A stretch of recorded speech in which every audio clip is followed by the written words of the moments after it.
All right, we're gonna go ahead and get started here. Yeah, it sounded like there was a little delay or the meeting and all that stuff. Anyways, it don't matter. Um, I do have to stop right at 11 though, let you know. So what I'm going to do is probably give you the most important part of actually two most important parts of customizing matrix here.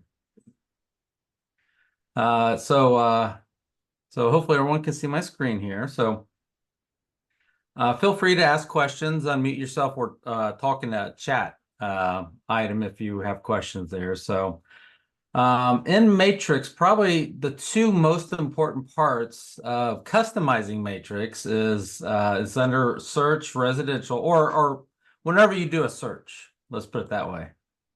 So whenever you do a search, actually there's three. The more I think about it here. Whenever you do a search, you come in here. Do you notice it always has coming soon, active, and under contract set there? Well, you can change these settings here. You can make it default to whatever you like there.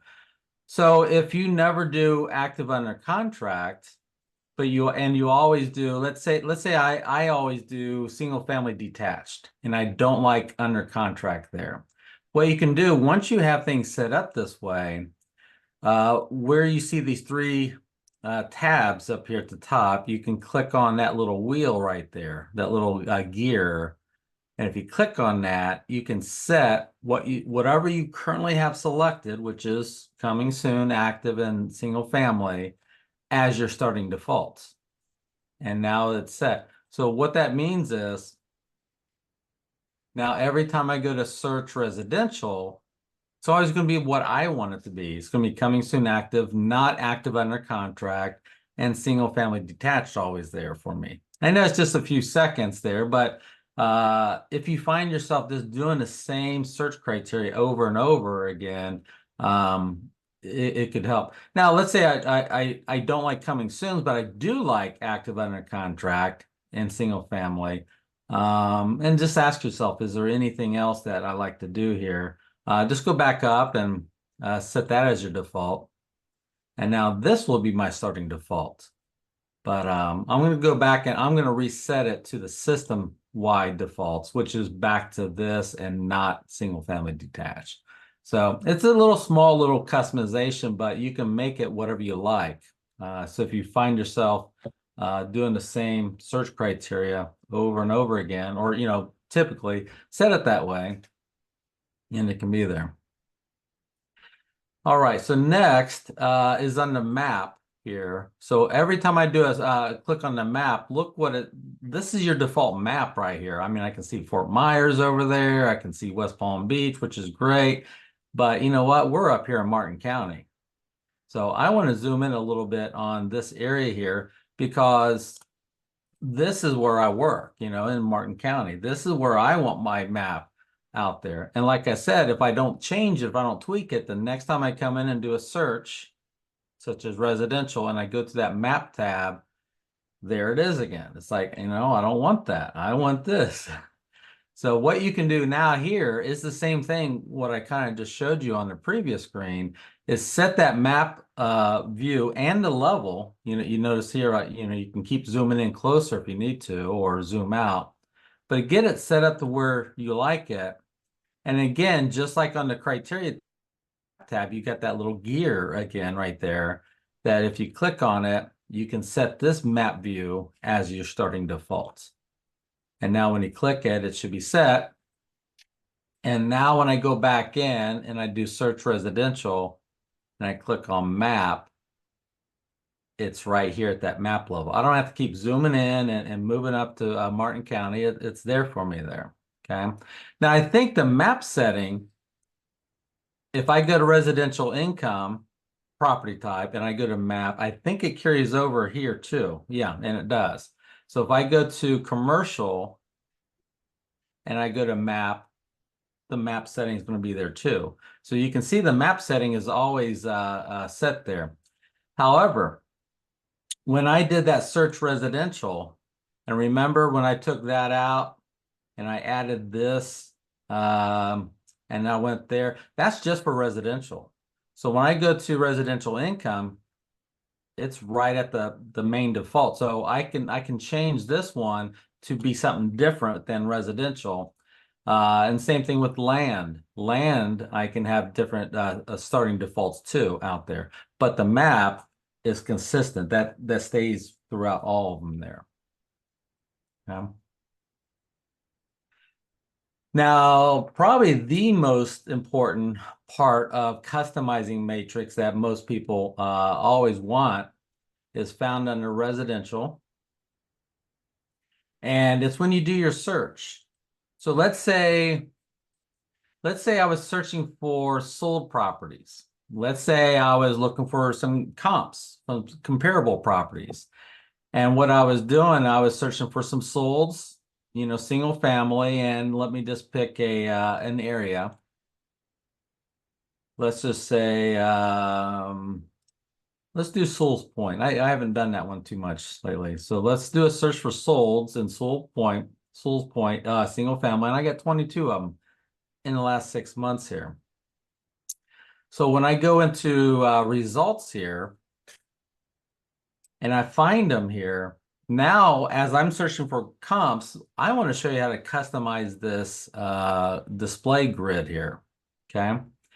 So when I'm looking at comparables, I want to point out here the price here. This price, a lot of people don't understand what this price is. It's actually current price. So if these listings were active listings, that would be listing price. But since they're sold properties, they're sold price. Okay, I hope that makes sense. It depends. It's current price. So it depends on its current status. So if they're currently on the market, this column is showing list price. If it's currently sold, then it's sold price there. Okay, so knowing that this price field is sold price because these are sold listings, my question is, what was the listing price then? Okay, so what you could do here is probably the first thing I want to show you before I add that is you can move these columns around and put them wherever you like them at. Okay, so if I put price right there, I might do move it like that.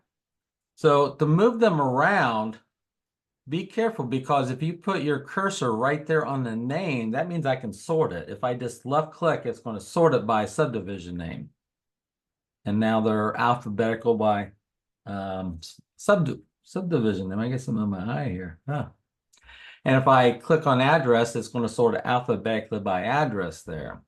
But if I move below, do you see the finger changes to a little crosshairs or yeah, 4 arrows there. So over here, that's how you grab things and move it around. Okay. You don't grab that, you just click on it and sorts it. But this, just like any of these columns, I can move any of these columns around and drop it where I like it at. Now, what else you can do when you get the 4 arrows besides moving it around, you can just click. And when you just click, you can remove a column or you can add a new column. So remember this price field. Remember that was current price. So what I could do is click on it and insert a new column here. And it's going to ask me, what column do you want to add? And there's a lot of fields in there you can add here.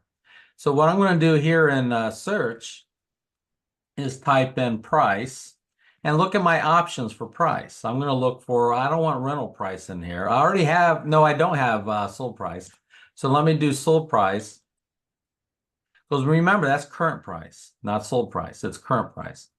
And then I'm going to go up here and I'm going to, well, let me hit apply here. See sold price? They're exactly the same there. So now I'm going to click and I want to insert another column. And this one will be list price here.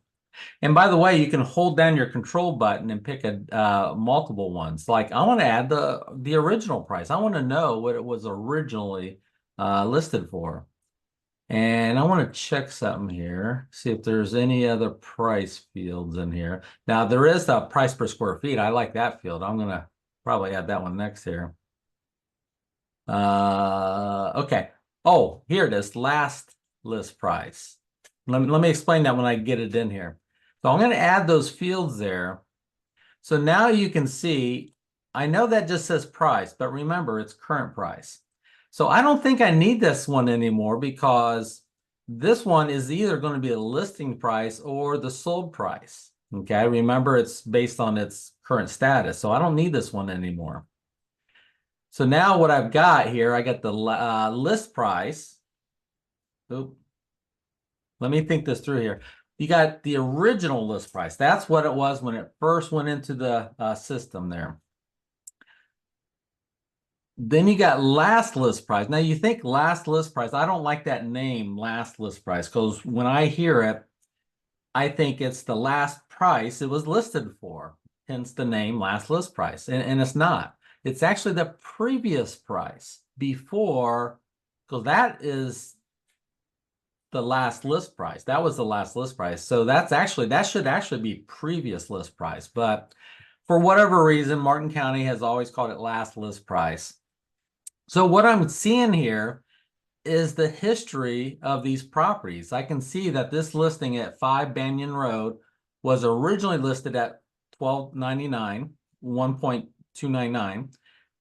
It never changed price. It looks like it stayed the same. And then, well, it did change price. I should correct myself. Then it dropped down to $12.49 or 1.249, but then it sold for 1.14. Okay. The second one is a really good example here. It was originally at 925, dropped down to 892.5, and then it was last listed at 869.5, and then it sold for 841. So you can kind of see the history of it here. Okay. So what I did, remember that price field that was in there, it just said price, but it was really current price. It was pulling double duty. It was either the listing price if it was on market or the sold price if it was solds. So in these solds, it was actually the sold price there. Now, what I'd like to show you is how you can rename these columns up here. So since I don't like that name list price up there, remember when I had the 4 arrows, you can just click in there. I don't want to remove it. I don't want to insert a new one just to the right of it. I want to change the name of it there. So I'm going to change the name to something that's going to help me remember.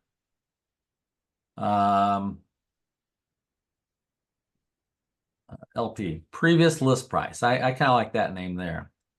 That way I know what it was after the original, but before the final price there. And then I'm going to click on this one and just call it LP. And apply it.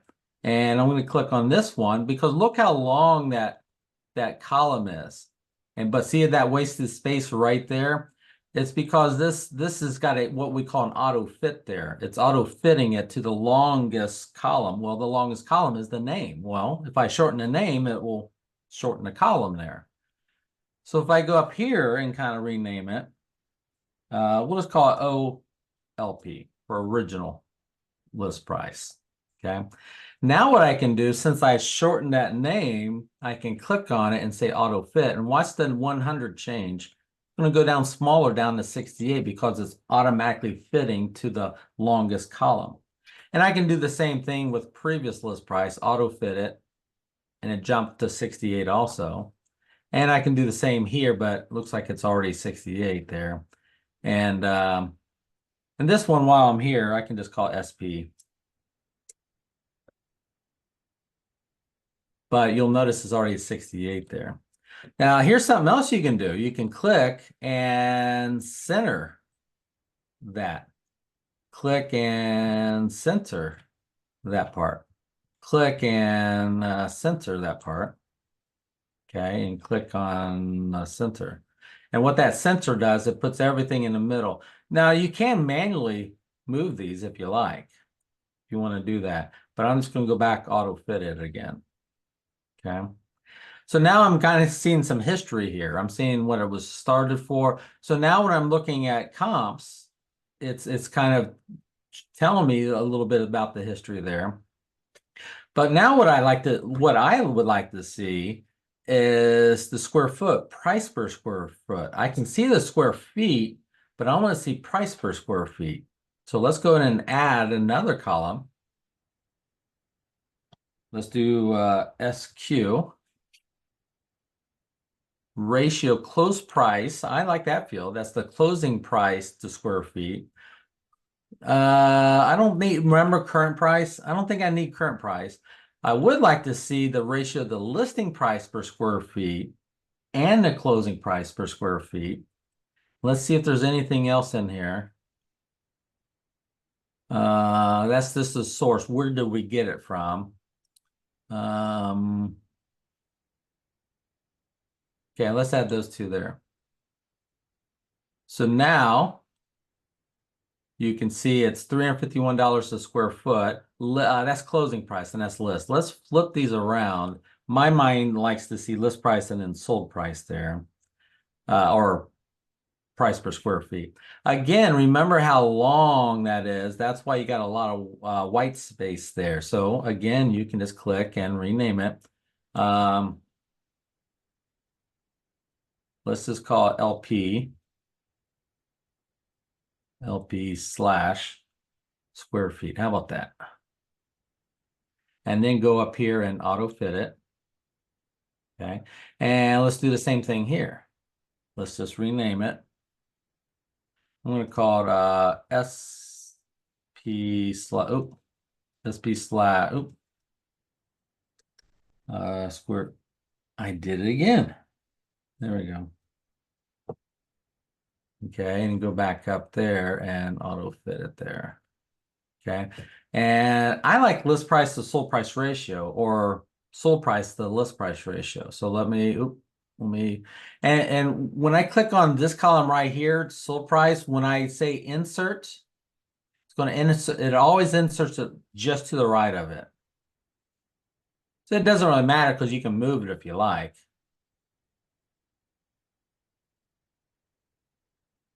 I just did SP there because I think that field I want to add. Nope. Let's do LP. I don't think we have a ratio. Sale price to list price. Let's do list. Ratio. Oh, there it is. It's ratio close price by list price. And that's original price. So now you can see that these things, everything's sold at less than, and that's normal, 91%, so it's, here's 100%. So that tells me that sold and listed for the same price. See the original price or the listing price, and it sold exactly for what it was listed for. Because it was a perfect one there. So here I could just rename it.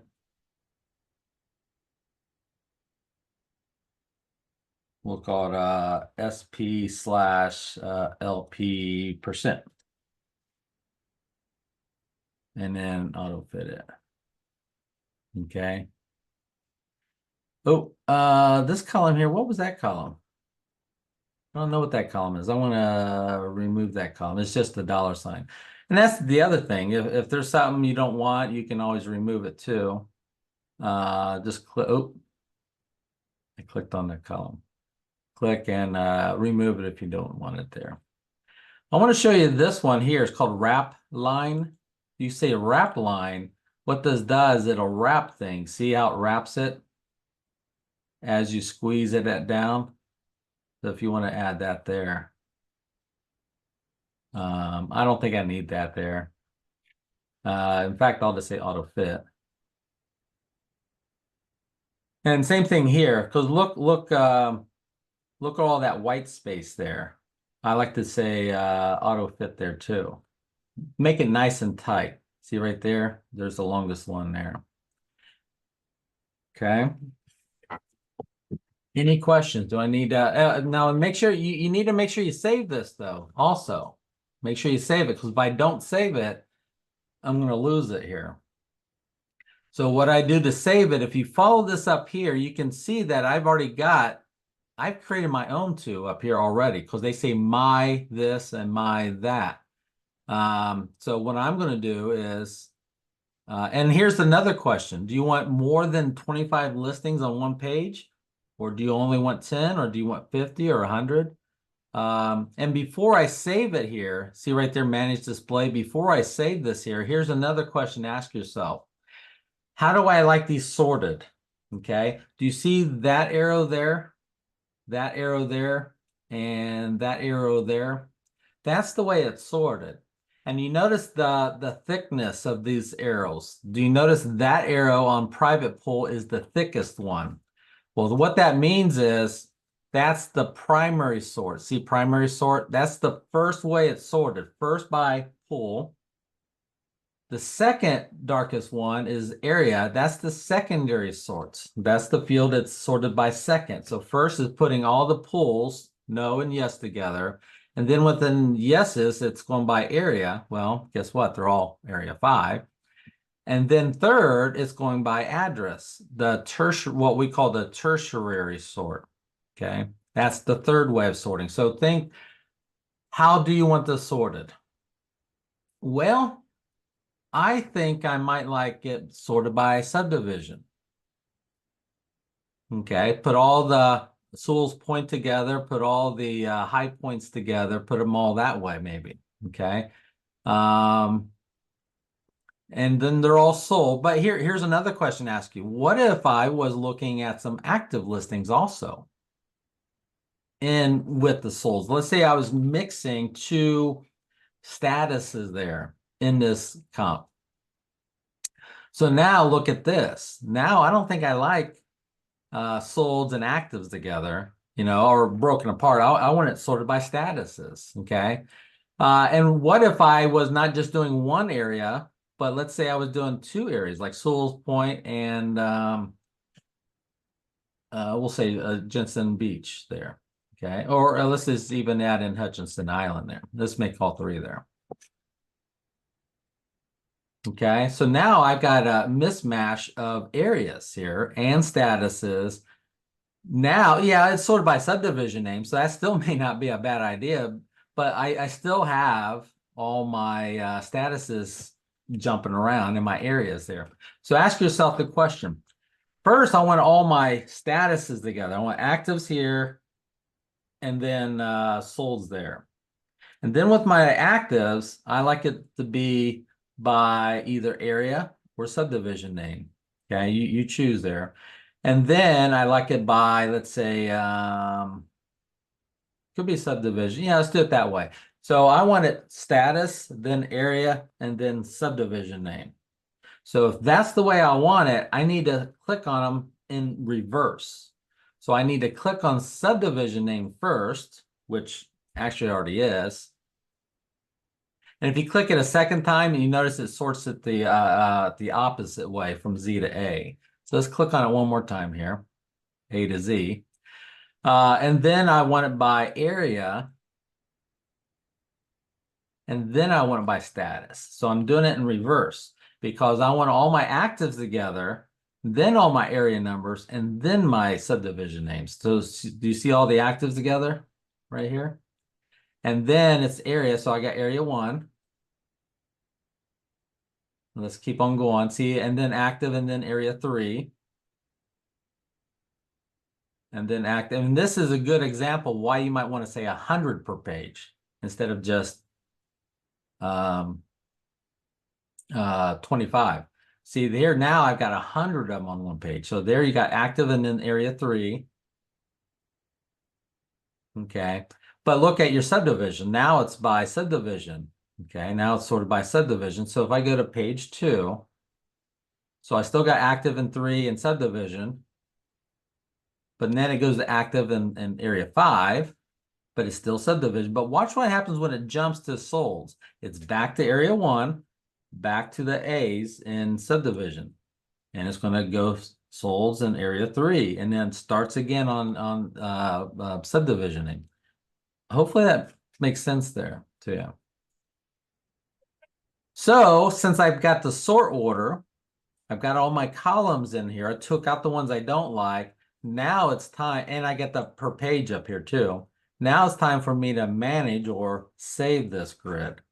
So before I hit save as a copy, because that's our default, okay, we can't change that one. So I'm going to give it a name here. I'm going to call it And when it names it, it always throws in my colon in front of it. Okay, so in fact, let me remind you, see, when I save it, it always does my and colon in front. So go straight to the last part here. So I'm going to just go to, I'll just call it a CMA grid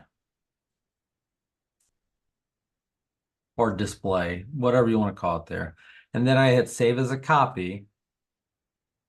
And see right here, it says my colon CMA display. So now I've got one called my comparable grid, my CMA grid, but I also have one called list agent display. This is one I had created before. And this one here tells me the listing agent, listing office, and listing phone number there. So it depends. Now I've still got the same number of listings, but now I get to pick and choose what display grid I look at here. And it's very customized to me and what I like here. Okay. And one last thing here, I know it's about 1 minute till, which I need to jump off here. Let's go back to this. Let's go back to this agent single line one here. What you could do here is, let's say I like it, but let me see if we have a different one here. Let me check this agent thumbnail one here. No, that's not the one I was thinking of there. That's all right. So let's go back to the agent single line here. So you could say, you know what, I like this one, but it doesn't have certain things on here. So just click on it, insert a column. Let's just say waterfront. Waterfront. Yes. Let's just say I wish it was always on here. Waterfront, yes or no. So what you could do is, again, make it a copy. And if you don't give it a name up here and you hit save as a copy, it'll call my copy of agent one. I don't like that name, so let's just go up here and call it single line. And remember, it always throws my in front of it. So now it's my single line, not the agent single line that we gave you, because I tweaked it and I added a column. In fact, you can move these columns around again, just as a reminder. But now it's mine. It's got my columns in here that I like. I named it. Now I go up here and I want to set this as my starting defaults. And it saved it. So now look what we just did there. We did a search residential. I changed that. Remember I had single family and I had that taken. I think I had it like that there. Remember I used that as my default. And now when I go to map search, it's defaulted here, not on Palm Beach and Fort Myers and south part of Florida. And now when I go to results, it's going to default to my grid, called my single line. But I also have some other display grids up there too I can choose from there. Okay. Any questions? Do you think this will help you? Just make sure you start tweaking it and changing it there. And if I created one, like, let's say I created that display and now I have two, but I like this one better than that one, and I don't need this one anymore, I can go right back to manage display. And because it's one I created, I can delete it and get rid of it. Because what I've seen over the years, I've seen a lot of people have copy of agent single line, copy of agent single line, copy of agent single line. They have like so many of them because they didn't give it a name. So they kind of need to clean it up there. Okay. All right. All right. Well, thanks everyone for your time. Again, if you have any questions, feel free to reach out. Renee knows how to get in touch with me, and we'll go from there. All right. Take care, everyone.